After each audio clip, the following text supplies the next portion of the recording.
പൊതുപ്രവർത്തക എന്ന നിലയിൽ, രാഷ്ട്രീയ പ്രവർത്തക എന്ന നിലയിൽ, വിവിധ സംഘടനകളുടെ തലപ്പത്ത് പ്രവർത്തിച്ച ആൾ എന്ന നിലയിലൊക്കെ ജീവിതത്തിൻ്റെ വിവിധ ഘട്ടങ്ങളിലായി താങ്കൾ ഇതുപോലെ പല പല വെല്ലുവിളികളും പല പല പ്രതിസന്ധികളും ഒക്കെ അതിജീവിച്ചിട്ടുണ്ടാകും.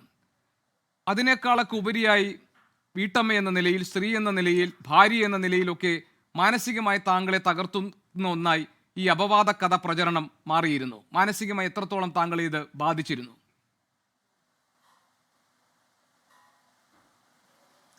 തീർച്ചയായിട്ടും നമ്മൾ ഒട്ടും പ്രതീക്ഷിക്കാത്ത തരത്തിലുള്ള അപവാദ പ്രചരണങ്ങൾ, അതും സോഷ്യൽ മീഡിയയിലൂടെ, നവമാധ്യമങ്ങളിലൂടെ ഒക്കെ ഉപയോഗിച്ച് കുറച്ച് ക്രൂര വിനോദം എന്നുള്ള രീതിയിൽ കുറച്ച് കുറ്റവാളികൾ തന്നെയാണ് അവർ, ക്രൈം ചെയ്യുന്നവർ തന്നെയാണ്. അപ്പോൾ അവരുടെ ഭാഗത്തു നിന്ന് ഇത് പെട്ടെന്ന് അങ്ങനെ ഉണ്ടായപ്പോൾ സത്യം പറഞ്ഞാൽ പെട്ടെന്നൊരു നമുക്കൊരു മെൻ്റലി ഷോക്ക്ഡായിപ്പോയി. അതൊരു റിയാലിറ്റി നമ്മൾ പറയാതിരിക്കാൻ കഴിയില്ലല്ലോ.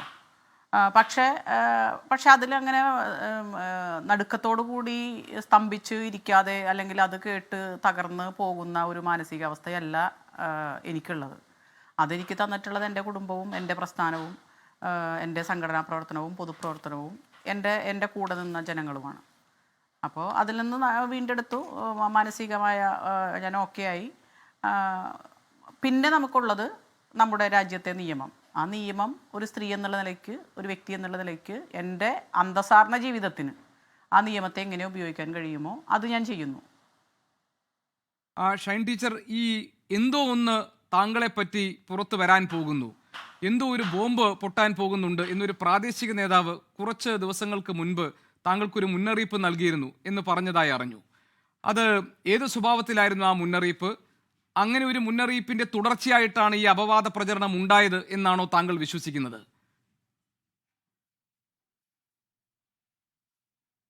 തീർച്ചയായിട്ടും ഞാനൊരു പബ്ലിക് മീറ്റിങ്ങിന് സ്റ്റേജിലിരിക്കുമ്പോഴാണ് എൻ്റെ കൂടെ ഇരുന്ന എൻ്റെ ഒരു കോൺഗ്രസിൻ്റെ ഒരു പ്രവർത്തകൻ, അത് എൻ്റെ ഒരു സഹപ്രവർത്തകൻ എന്ന് വേണമെങ്കിൽ പറയാം. ഞങ്ങളിപ്പോൾ ഇവിടുത്തെ പ്രാദേശിക കോൺഗ്രസ് പ്രവർത്തകരൊക്കെ ആയിട്ട് നല്ല ബന്ധത്തിൽ പോകുന്നവരാണ്. അപ്പോൾ അദ്ദേഹം ചിലപ്പോൾ ഒരു മനോവിഷമം ഉണ്ടായി കാണണം. അതുകൊണ്ടായിരിക്കും അദ്ദേഹം എനിക്കൊരു നേരത്തെ ഒരു സൂചന തന്നത്. ടീച്ചർക്കെതിരെ ഒരു ബോംബ് വരുന്നുണ്ട്, തകർന്നു പോകരുത്, വളരെ സ്ട്രോങ് ആയിട്ട് നേരിടണം എന്ന് പറഞ്ഞിട്ടാണ് അദ്ദേഹം എന്നോട് പറഞ്ഞത്. അത് അദ്ദേഹം, എനിക്ക് തോന്നുന്നു അവരൊക്കെ ചിലപ്പോൾ മുൻകൂട്ടി അറിഞ്ഞു കാണും. അപ്പോൾ അതിൻ്റെ ഒരു മനോവിഷമം കൂടി അദ്ദേഹത്തിൽ ഉണ്ടായിരുന്നിരിക്കാമെന്ന് ഞാനിപ്പോൾ കരുതുകയാണ്. അതിൻ്റെ ഭാഗമായിട്ടായിരിക്കും അദ്ദേഹം എന്നോട് പറഞ്ഞത്. അങ്ങനെ നേരത്തെ തന്നെ ടീച്ചർക്കൊരു മുന്നറിയിപ്പ് നൽകിയിട്ടുണ്ടെങ്കിൽ ഇതിന് പിന്നിൽ കൃത്യമായ ഒരു ആസൂത്രണം നടന്നിട്ടുണ്ട് എന്നല്ലേ സംശയിക്കേണ്ടി വരിക? തീർച്ചയായിട്ടും അന്നത് പറഞ്ഞതിന് ശേഷം അന്ന് വൈകുന്നേരത്തോടു കൂടിയാണ് ഈ കോൺഗ്രസിൻ്റെ പ്രവർത്തകനും മണ്ഡലം സെക്രട്ടറി കൂടിയായിട്ടുള്ള ശ്രീ ഗോപാലകൃഷ്ണൻ്റെ ഫേസ്ബുക്കിൽ ഈ പോസ്റ്റ് വരുന്നത്. അപ്പോൾ അതിൽ നമുക്ക് പേര് വയ്ക്കാത്തത് കൊണ്ട് നമുക്ക് നിയമപരമായി നടപടിയൊന്നും എടുക്കാൻ കഴിയില്ലാത്തൊരു സാഹചര്യം ഉണ്ടായിരുന്നു.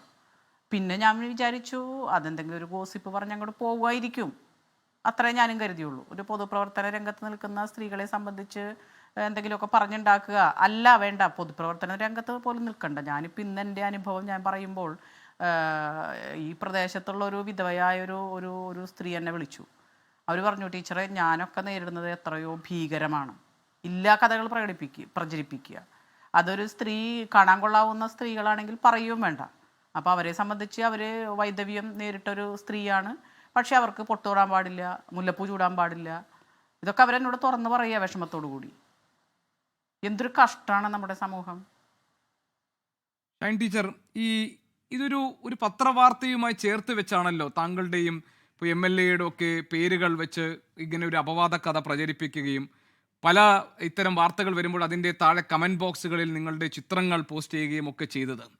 യഥാർത്ഥത്തിൽ തുറന്നു പറഞ്ഞാൽ ഇന്ന് ഈ വിഷയം ചർച്ചയ്ക്ക് എടുക്കുന്നതിന് മുൻപ് പലവട്ടം ഈ ഒരു വിഷയം ചർച്ചയിലേക്ക് കൊണ്ടുവരുന്നതിനെ കുറിച്ചൊരു ആലോചന തന്നെ ഞങ്ങൾക്കിടയിൽ ഉണ്ടായി. കാരണം ഇത് ഏത് തരത്തിലാണ് കേരളത്തിൻ്റെ പൊതുസമൂഹം ഈ ചർച്ചയെ സ്വീകരിക്കുക, അല്ലെങ്കിൽ ഇതിനെ തുടർന്ന് ഇനി എന്തൊക്കെയാണ് സമൂഹ മാധ്യമങ്ങളിൽ വരാൻ പോകുന്നത് എന്നൊക്കെ. കാരണം നമുക്കറിയാം ഈ വിഷയം ചർച്ചയ്ക്ക് എടുക്കുമ്പോൾ അതുകൊണ്ട് തന്നെ ഇത്തരത്തിലുള്ളൊരു പ്രവണത, അത് ബോധപൂർവം പ്രത്യേകിച്ച് സ്ത്രീകളെയൊക്കെ ഉൾപ്പെടുത്തി കഥകൾ മെനയുക, അത് പ്രചരിപ്പിക്കുക, അതിൻ്റെ ഭാഗമായി പിന്നീട് അവരെ സമൂഹ മാധ്യമങ്ങൾ തേജോവം ചെയ്യുക, ഇത് ധാരാളമായി കേരളത്തിൽ സംഭവിക്കുന്നുണ്ട്. അത് വിദ്യാസമ്പന്നരായ ചെറുപ്പക്കാർ വരെ ഇതിൻ്റെ ഭാഗമാകുന്നുമുണ്ട്. ഞാൻ ടീച്ചറോട് ചോദിക്കാൻ ആഗ്രഹിക്കുന്നത്, ഇങ്ങനൊരു പത്രവാർത്ത താങ്കളുടെ ശ്രദ്ധയിൽപ്പെട്ടിരുന്നോ?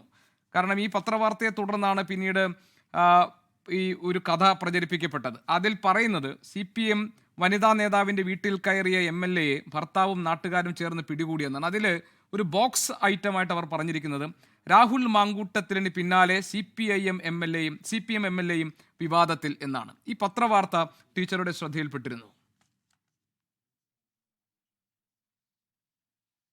പത്രവാർത്ത ഇപ്പോഴാണ് കേട്ടോ, ഇന്നലെയൊക്കെ തുടങ്ങിയാണ് ഞാനത് ശ്രദ്ധിക്കാൻ തുടങ്ങിയത്. ഞാൻ എൻ്റെ വ്യക്തിപരമായും കുടുംബപരമായിട്ടുള്ള തിരക്കുകളിലും എൻ്റെ ഒഫീഷ്യലായിട്ടുള്ള തിരക്കുകളിലും പെട്ട് ഒരോട്ടത്തിലായിരുന്നു.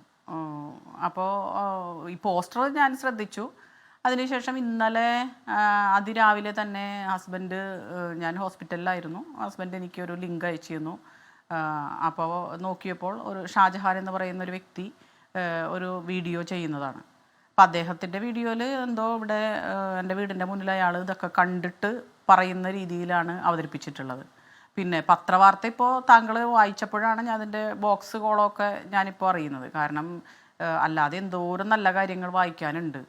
ഞാൻ പ്രസംഗിക്കാൻ പോകുന്ന ഒരാൾ കൂടിയാണ്. അപ്പോൾ നല്ല കാര്യങ്ങളാണ് എടുക്കുക. ഇപ്പോൾ ഒരു പൂവിൽ നിന്ന് പൂവിന് തേൻ കൊടുക്കാൻ വിഷവും ശേഖരിക്കുന്ന ജീവികളുണ്ടല്ലോ. അപ്പോൾ എന്നെ സംബന്ധിച്ച് ഈ തേനെടുക്കുന്ന കാര്യത്തിനാണ് കൂടുതൽ താല്പര്യവും പ്രാമുഖ്യവും കൊടുക്കാറുള്ളത്. അപ്പോൾ അതുകൊണ്ട് ഈ വിഷകരമായ സാധനം ഞങ്ങൾ ശ്രദ്ധിച്ചിട്ടുണ്ടായിരുന്നില്ല. അപ്പോൾ ഈ ബോക്സ് കോളം ഇപ്പോൾ താങ്കൾ വായിച്ചപ്പോഴാണ് ഞാൻ സത്യത്തിൽ ഇത് കൂടുതൽ അറിയുന്നത്. അപ്പോൾ അതിനകത്ത് തന്നെ പരിശോധിച്ചാൽ അറിയാമല്ലോ, രാഹുൽ മാങ്കൂട്ടത്തിനെ രക്ഷിക്കാൻ വേണ്ടിയാണ് ഇത് ചമച്ചത് എന്ന് അത് വായിക്കുന്ന സാമാന്യ ബോധമുള്ള ആർക്കും മനസ്സിലാവുമല്ലോ. ലോകത്തെവിടെയായാലും ഏത് സമയത്തും 24 വാർത്തകളും ഓഗ്മെന്റഡ് റിയാലിറ്റി പാക്കേജുകളും എക്സ്പ്ലെയിനറുകളും വിശദമായി കാണാൻ ഞങ്ങളുടെ YouTube ചാനൽ നിങ്ങൾക്ക് സബ്സ്ക്രൈബ് ചെയ്യാം.